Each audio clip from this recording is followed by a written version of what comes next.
Hello friends, আশা করি সকলে ভালো আছেন। আজ আমি আপনাদের সঙ্গে সন্ধ্যেবেলার মুখরোচক একটি স্ন্যাক্সের রেসিপি শেয়ার করব। আমার আজকের রেসিপি হলো চিকেন বল।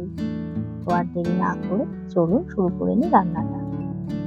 প্রথমে একটা বোলের মধ্যে আমি নিয়ে নিচ্ছি 200 গ্রাম বোনলেস চিকেন সেদ্ধ করা।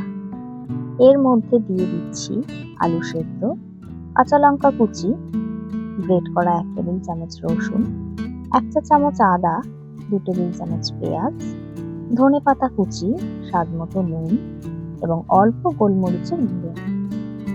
এবার এগুলোকে ভালো করে মেখে নিয়ে আমি এখন এর মধ্যে 2 টেবিল চামচ কর্নফ্লাওয়ার অ্যাড করে ভালো করে আরো একবার মেখে নিয়ে এরকম বলের শেপে গড়ে নিয়েছি।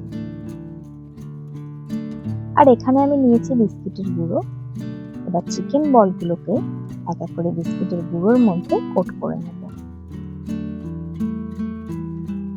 এবার গ্যাসের ফ্লেমটা অন করে একটা কড়াই বসিয়ে সাদা তেল দিয়ে তেলটা ভালো করে গরম করে নিয়ে এবার বলগুলোকে ভেজে নেব। গ্যাসের ফ্লেমটা এখানে আমি মিডিয়ামেই রেখেছি। ভালো করে উল্টে পাল্টে বলগুলোকে ভেজে নিতে হবে। দেখুন আমাদের চিকেন বলগুলো ভালো করে ভাজা হয়ে গেছে। তো আমি এগুলোকে এবার তুলে নিচ্ছি। তো ফ্রেন্ডস, দেখতেই পাচ্ছেন আমাদের চিকেন বলগুলো কিন্তু একদম তৈরি সার্ভ করার জন্য। আর কতটা ইজি এটা বানানো। আপনারা বাড়িতে গেস্ট আসলে এটা স্টার্টার হিসেবে সার্ভ করতে পারেন অথবা সন্ধ্যাবেলা স্ন্যাক্স হিসেবেও এটি সার্ভ করতে পারেন।